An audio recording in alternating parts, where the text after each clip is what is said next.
Staff అందరికీ, school స్టాఫ్కి, CA గారికి, బల్వంత్ రెడ్డి గారికి, మారుతి గౌడ్ గారికి, హరికృష్ణ గారికి, ముఖ్యంగా ఈరోజు ఈ పుస్తకాలు డొనేషన్ చేసిన నర్సింగ్ గారి కుటుంబానికి, మిగతా మిత్రులందరికీ, ఇక్కడ ఉన్న స్టూడెంట్స్ అందరికీ హృదయపూర్వకంగా నమస్కారం.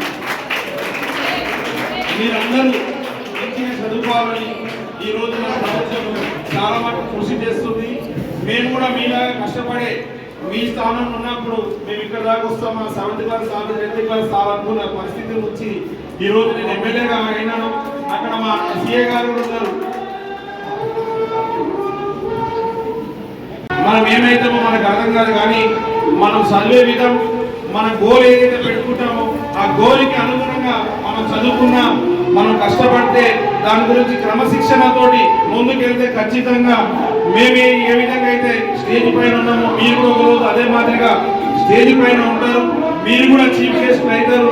మీరు కూడా ఈ దేశంలో, రాష్ట్రంలో మంచి స్థానానికి వెళ్తారు. దానికి కావాల్సింది ఏంటంటే మేమందరం ఎట్లా కష్టపడుతున్నాం, మీరందరూ బాగుండాలని, మీ అమ్మనైనా కూడా మీరు అందరూ బాగా చదువుకొని ఉన్నత స్థాయికి వెళ్ళాలని మీ అమ్మనైనా కూడా చాలా కథలు పెట్టారు, వాళ్ళు కోరుకుంటారు. కావున మీరు మీ గురించి కన్నా మా గురించి, మీ అమ్మనైనా గురించి బాగా చదువుకొని ఫస్ట్ క్లాస్లో పాస్ అయ్యి చదువుతో పాటు స్పోర్ట్స్లో కూడా మీరు యాక్టివ్గా ఉండాలి. జనరల్ నాలెడ్జ్ ఇన్ఫర్మేషన్ తీసుకోవాలి. మీరు న్యూస్ కూడా విన్నట్టయితే మీకు సమాజం గురించి పూర్తి స్థాయిలో అవగాహన ఉంటుంది. కేవలం చదువు అంటే ఇక స్కూల్ వరకే మీకు పరిమితం అవుతారు, కానీ ఈరోజు పోటీ ప్రపంచంలో మీరు కూడా రాణించాలంటే నా ఒక విజ్ఞప్తి టీచర్లకి, అప్పుడప్పుడు మీరు వీళ్ళకు కాంపిటీషన్స్ ఆర్గనైజ్ చేస్తే, జనరల్ నాలెడ్జ్ మీద కూడా మీరు కాంపిటీషన్స్ ఆర్గనైజ్ చేస్తే, స్పోర్ట్స్లో కూడా వీళ్ళకి ఏమైనా కాంపిటీషన్స్ ఆర్గనైజ్ చేస్తే వీళ్ళు అందులో పాల్గొంటే వీళ్ళకి ఇన్ఫర్మేషన్ వస్తుంది, ఎక్స్పీరియన్స్ వస్తుంది. రానున్న రోజుల్లో పెద్ద స్థాయిలో రాణించాలంటే ఎక్కడైనా మీకు తెలుసు పోటీ ఉంది.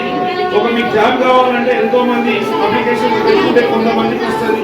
అదే మాదిరిగా స్పోర్ట్స్ రంగంలో కూడా అనేక మంది పాల్గొంటే కొంతమంది విజేతగా నిలుస్తారు. కాబట్టి మీరందరూ వీరికి ఆ కాంపిటీషన్స్ ఆర్గనైజ్ చేయాలి. మీరు కూడా కాంపిటీషన్స్ లో పాల్గొంటే నాలెడ్జ్ వస్తుంది, ఎక్స్పీరియన్స్ వస్తుంది. పోటీలలో పాల్గొన్న వాళ్ళు ప్రతి ఒక్కరు విజేతలే. ఎందుకంటే పోటీలో పాల్గొనడమే విజేతల లక్ష్యం. ఓడిపోయినా కూడా దాన్ని అనుభవంగా మార్చుకొని ముందుకు వెళ్ళాలి. మీరందరూ బాగా చదువుకోవాలి. రేపు మా ప్రతాపాలు వచ్చి మీకు చైర్స్, బెంచెస్ అరేంజ్ చేస్తారు. తర్వాత కూడా నేను కూడా గవర్నమెంట్ నుంచి మాట్లాడి మా ఎమ్మెల్యే ఫండ్స్ కూడా ఉన్నది. నాకు 2 కోట్ల రూపాయలు ఇప్పుడు స్కూల్స్కి ఇవ్వడానికి నేను 2 కోట్ల బడ్జెట్ తెచ్చుకున్నాను. మీరు రాసింది కూడా ఖచ్చితంగా నేను పైన మాట్లాడి కాంట్రాక్టర్తో మాట్లాడి మీకు పిల్లలకి టాయిలెట్స్ ఏర్పాటు చేస్తాను. ముఖ్యంగా నా ఒక ఇంట్రెస్ట్ ఏంటంటే ప్రతి ఒక్క స్కూలు కార్పొరేట్ స్థాయిలో ఉండాలని మేము ఇంతకుముందు మాట్లాడుతున్నాం. మేమందరం లీడర్లు కావచ్చు, ఆఫీసర్లు కావచ్చు, స్కూల్ని బాగా చేయాలని తపన మాకు ఎంత ఇంట్రెస్ట్ ఉందో దానికి సరైన కోఆపరేషన్స్ ఇంతవరకు మీరు టీచర్లుగా బాగా చదువు చెప్పినందుకే వాళ్ళంతా బాగా పాస్ అవుతున్నారు.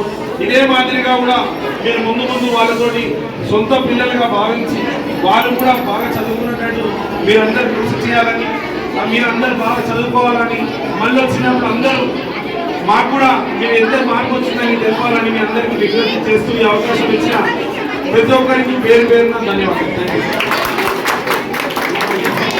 Thank you sir. మా పాఠశాలకు రావడము మాకు చాలా సంతోషం. మేము చిన్న కోరికలు కూడా మా మూడింటిని కూడా ఆమోదిస్తున్నందుకు చాలా సంతోషం ఉంది. మేము కూడా పిల్లల కోసము మా వంతు కృషిగా మీరు అన్నట్టుగా ఎల్లవేళలో వాళ్ళకి అండదండలుగా ఉంటూ ప్రతి వారికి కూడా స్పెషల్ ఇండివిజువల్ కేర్ తీసుకుంటూ పాఠశాల అభివృద్ధి కోసం, వాళ్ళ అభివృద్ధి కోసం, సమాజ హితం కోసం పనిచేస్తున్నాం. కాబట్టి మీరు ఇచ్చిన సూచనలు, సలహాలను ఎల్లవేళలా పాటిస్తూ మేమంతా కూడా సమాజానికి అంకితమై వాళ్ళను పైకి తీసుకురావడానికి మా వంతు కృషి చేస్తామని మీకు హామీ ఇస్తూ ఈ అవకాశం ఇచ్చిన మీ అందరికీ కూడా మా పాఠశాలకు చేసిన ప్రతి ఒక్కరికి కూడా పేరు పేరున ధన్యవాదాలు, నమస్కారాలు. ఎందుకంటే సమాజం అనేది రేపు మీనకాడలే కాబట్టి మనం అందరం కూడా ఇది ఒక దేవాలయం, ఒక మాస్క్, ఒక చెట్లు, ఒక గురుతర. కాబట్టి మీరందరి యొక్క సహాయ సహకారాలు మేము వెళ్ళవెళ్ళ ఆశిస్తాం. ఏ చిన్న సమస్య వచ్చినా మీ దగ్గర తీసుకొస్తామని ఆశిస్తూ ఈ అవకాశం ఇచ్చినందుకు ప్రజలందరూ కూడా నమస్కారాలు తెలియజేస్తాం. మాట్లాడతాం. Thank you sir.